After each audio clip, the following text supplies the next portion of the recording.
North east facing रो ready to move flat आपण माने अवेल कर परछोंदी Bhubaneswar prime location Patrapada locality V2 mall रु मात्र 300 मीटर डिस्टेंस आसंत ए फ्लैट रो गोटे लुकआउट को देखिबा ये रही जिबा आपनकर एंट्री पॉइंट रे पाउछोंदी आपण माने लिविंग स्पेस आ ड्राइंग डाइनिंग स्पेस एई पर रही जाउची आपनकर गोटे बेडरूम जोतरे रही जाउची आपनकर अटैच टॉयलेट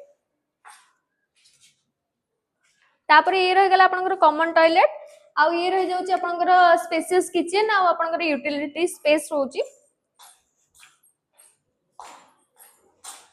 तापर पाउछंदी ये रहिला आ गोटे बेडरूम जोतरे अटैच टॉयलेट रोची आ एपटे भी पाउछंदी आपण माने आ गोटे बेडरूम नंबर 3 रही गला एटा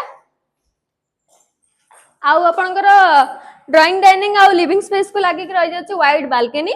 तो ये प्रोजेक्ट रे आपण माने पाउछन 3 बीएचके मॉडल रो फ्लैट टोटल 3टा बेडरूम रहउची जारा सुपर बिल्डअप रही जिबा आपनकर 1700 स्क्वायर फीट तो ये प्रोजेक्ट विषय रे अधिक डिटेल जानिबा पई ए फ्लैट को आपन नारे बुक करबा पई स्क्रीन रे दियथवा नंबर हमको कांटेक्ट करी प्रोजेक्ट को विजिट करंतु।